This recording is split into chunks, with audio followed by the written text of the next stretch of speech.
Hello, welcome to Dan Really Likes Wine, presented by Pick and Pay, and welcome to a place that shows you that you don't need Cape Town's Camps Bay or Clifton or Llandudno. Johannesburg and its views far, far better. This is the deck at the Southern Sun Hyde Park with a sweeping view of the city. It's a glorious summer's day, and it's a perfect day to be drinking some rosé, which is exactly what I'm going to do because we've been invaded by the Cape for a very special guest to introduce a brand new wine all the way from La Motte. Edmund, welcome. Thanks, Dan. Nice to be here on this beautiful deck. It is indeed. I mean, it's not quite Franschhoek, which is still one of my favourite parts of the world, but it's not bad for Johannesburg. I would say this time of the year, looking what I see is good enough for me. Well, it's lovely to have you up, and you come armed with gifts, which we're going to be trying in just a moment. Before we jump into La Motte, though, and talk about this new wine, tell me a little bit about Edmund's story. How did you find your way into wine, first of all? Don't want to tell you a too long story, but it's actually my second career. At school, I already decided to become a winemaker. It was an easy decision because I thought computers were going to go forward and people will not stop drinking. And I don't know computers, so I got into the drink wagon. So I studied wine, but then I was lured away with a bursary for parks and recreation. Looking over Joburg here, there's still beautiful parks and recreation from my point of view. But I worked for a while, and then I reverted back and studied again, and then ended up at 30 years old. I ended up at La Motte, and that's now 21 years later.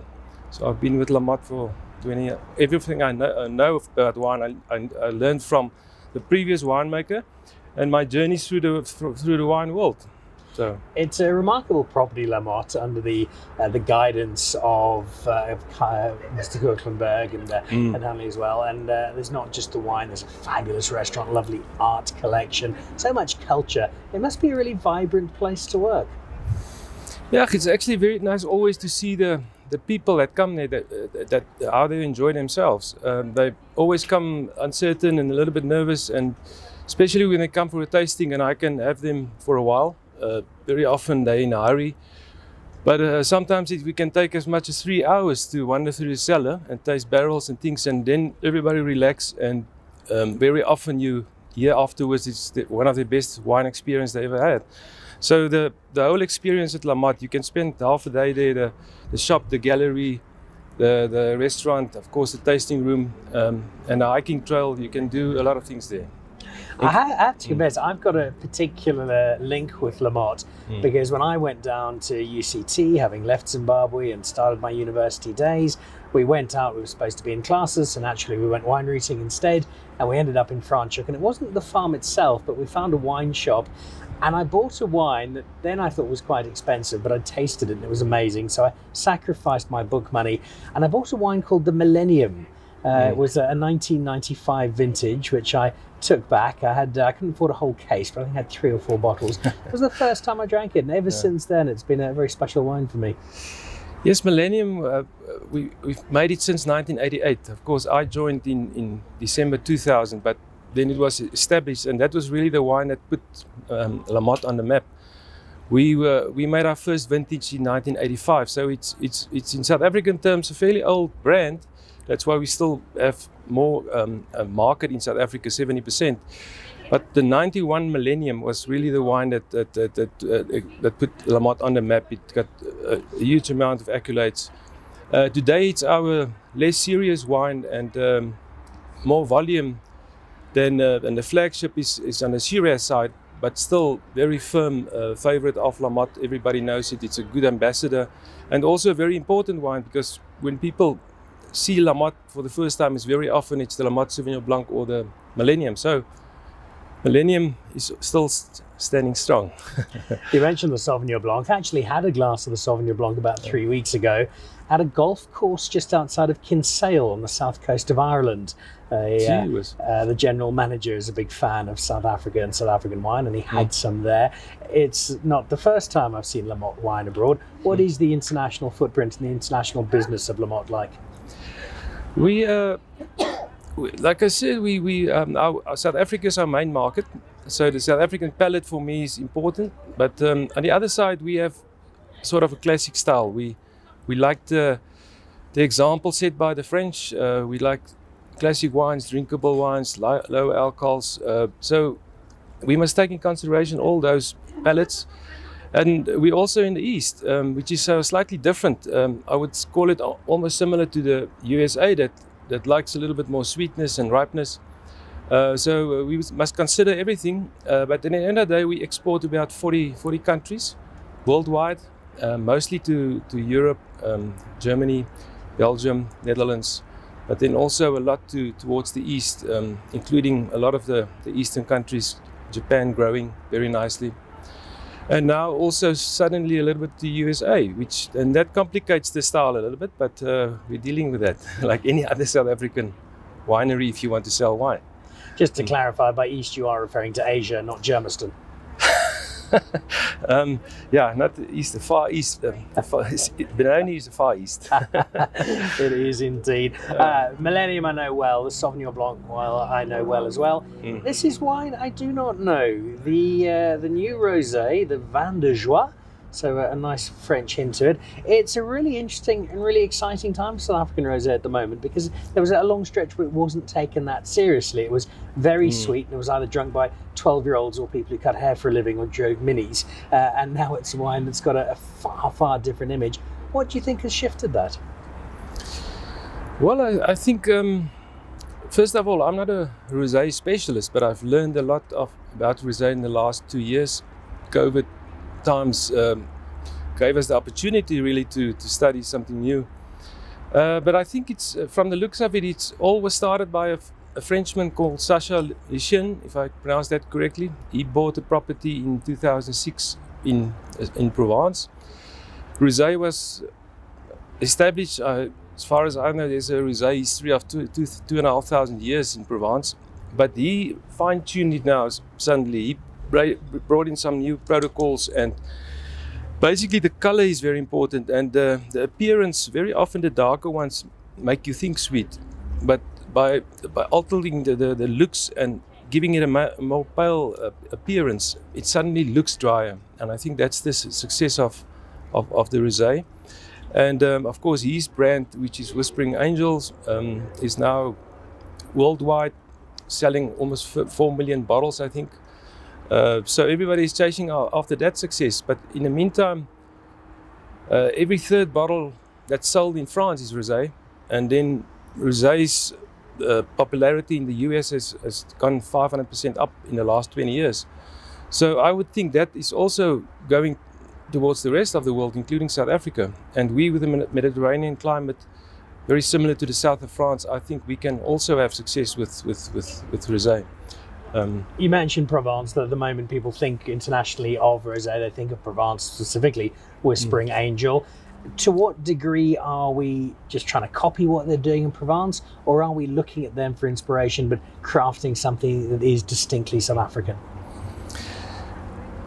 But I see it as you can do what you want. You can copy all their methods and everything, but it will always be different, because our terroir is way different. They've got different soils, and they've got the Mistral, and we've got the Southeaster. So everything is different. So you can do exactly the same, but the wine will be different, with a different appeal, different flavors. They will maybe have influence of their French, what do they call it, Garrigue, Fynbos type, and we have our different Fynbos type with unique varieties, and that also is part of our terroir, and that ends up in the grapes.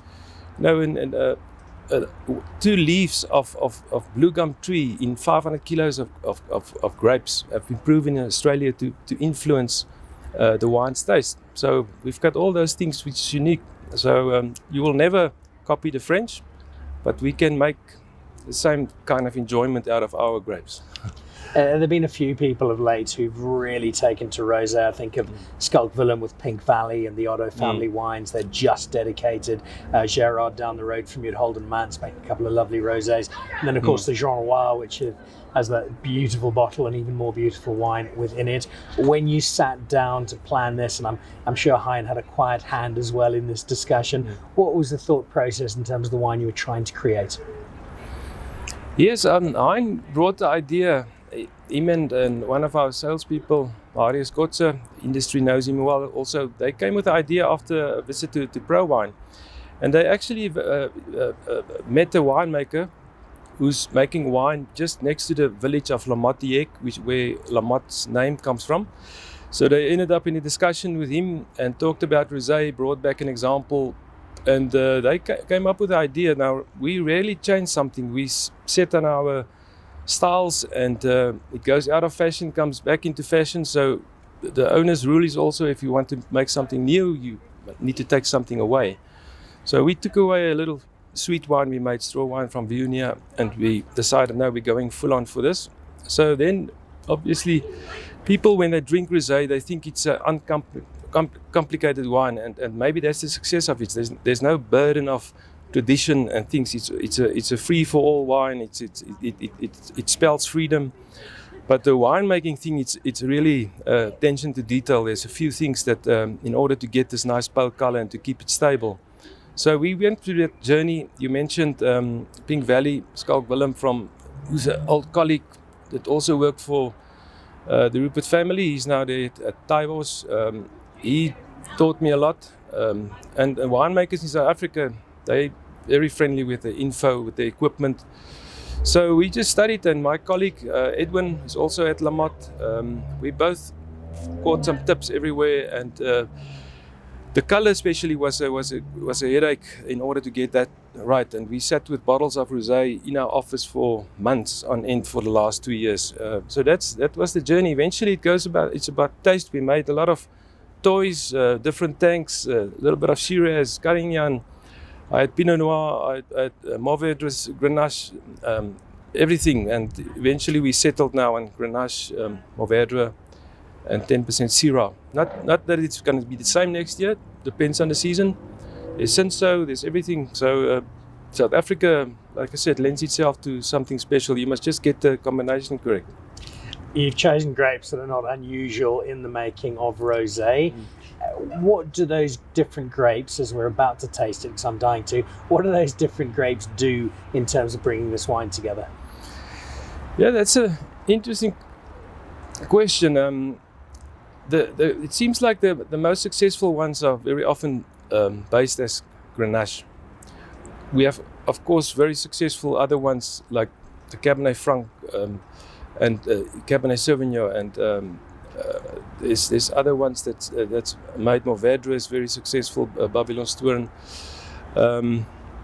But it seems like I've also seen it in the red wine. Grenache leave some sweetness. It's all in all the Rhone varieties. There's an element of sweetness. It can vary from things like even cream soda, which is actually rose petally perfume, like towards Turkish delight, even candy floss. That lollipop. That's a sweetness that you see in the red wine making from Grenache. So I think that's the success story. There's enough finesse in Grenache to be a base for this. And if you're looking for some more boldness, then the Mourvedre bring in more boldness. In Provence, they use the Bandol is the area where you have more Mourvedre-based wines. So everybody feels different about it. Syrah, in this case, brought us some color. We actually used the previous vintage's Syrah, which we made.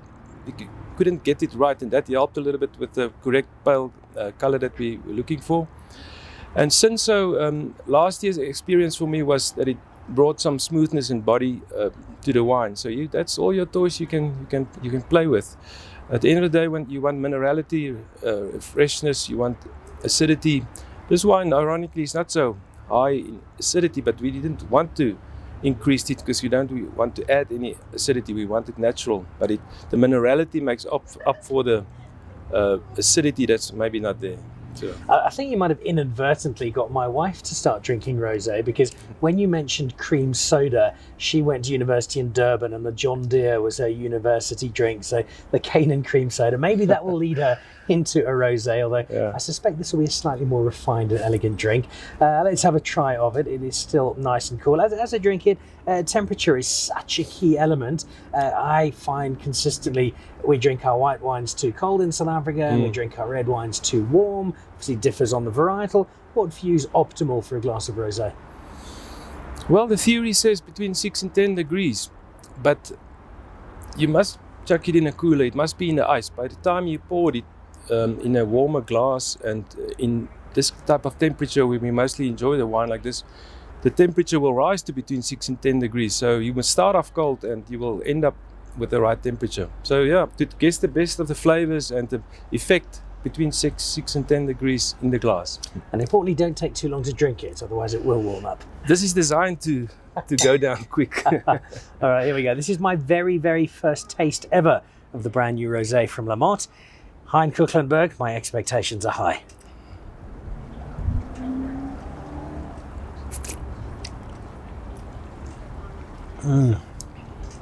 It is both lovely and it has I was going to say a warm familiarity. It's not warm at all. A cool familiarity to it, because it's a style that if you've drunk some of the newer, some of the higher end rosé in South Africa, it is very similar.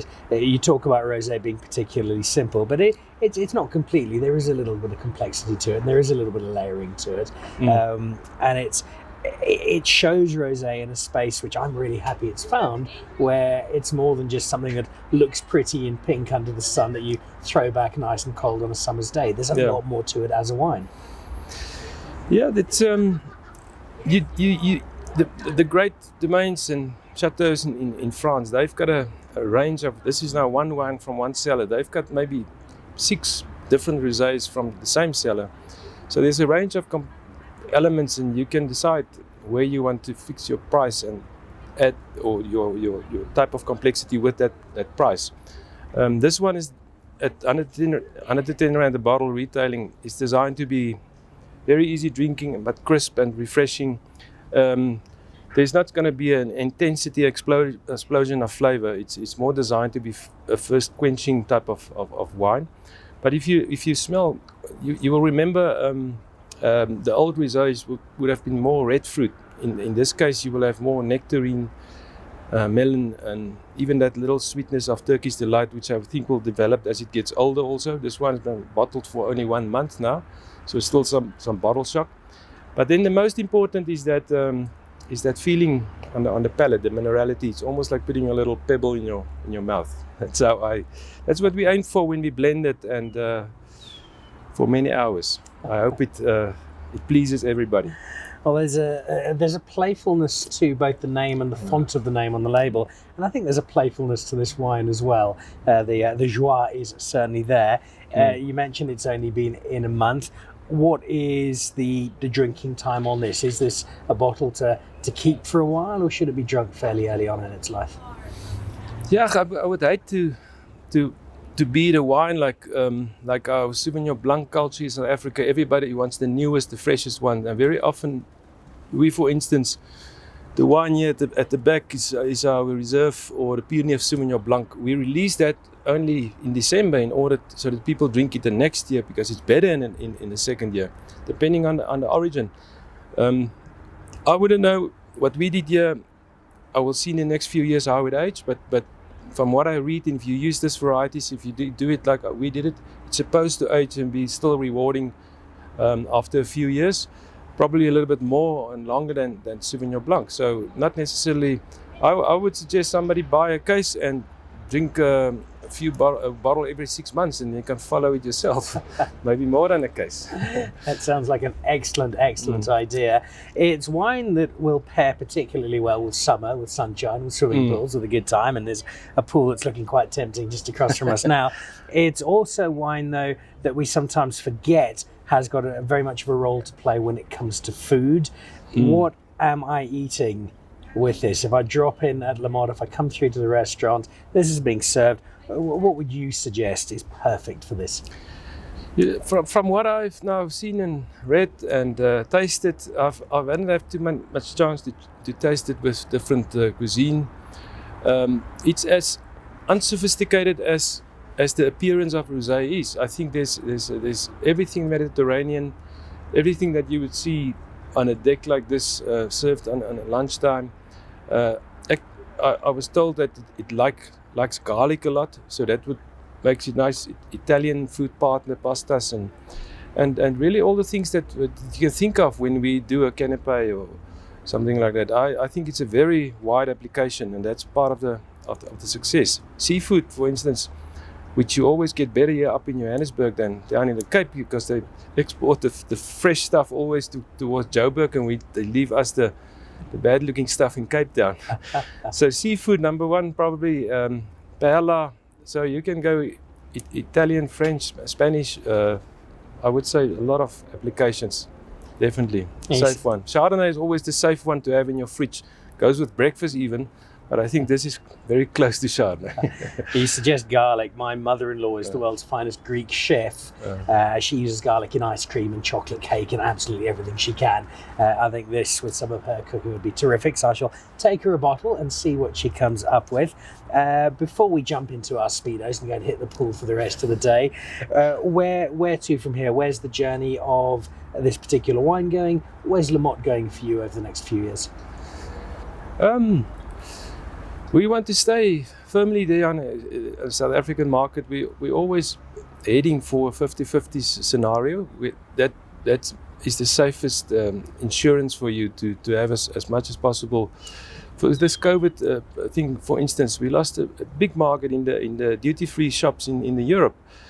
So you must insure yourself by reaching as much as possible people. So that's the number one goal, and we must work with the wine in order to please that many people. That's the way forward.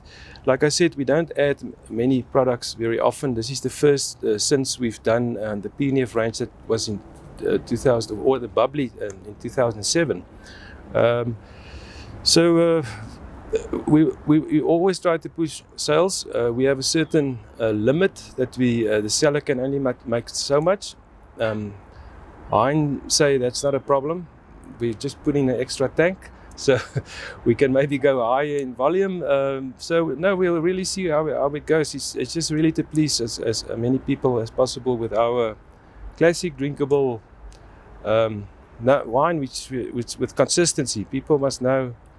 Listen, if we drank that last year, it must be the same wine in the next year. So that's our goal, consistency.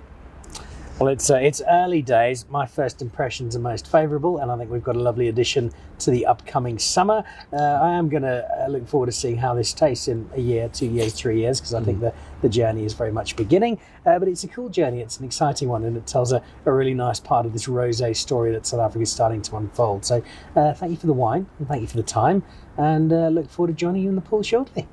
Good. Can we take the half one with us, or two? I think one each would be good. So a new addition to this blossoming world of rosé in South Africa, and what I do is actually exactly what we're about to do, which is not hit the pool, but instead go and try a selection of rosés, both South African and French, just to get a feel for different styles and see what you like. But at 110 Rand or thereabouts, this is both a style and a price I think you will find fairly amenable. And it also adds to something of the conundrum of South African wine, where we're pushing Chenin, we're pushing Syrah, we're pushing big blends from Stellenbosch. There's so much we do well in South Africa, and I think right now it looks very much as though rosé is being added to that list. Cheers. To join the Pick and Pay Wine Club, simply SMS your smart shopper number to 36775. It's absolutely free, and you'll get for yourself 3 times the smart shopper points on every bottle of wine bought. You'll also get a 20% discount on 10 different wines each month, a 25% discount on a case of wine, and a Magnum, some terrific competitions and invitations to awesome events.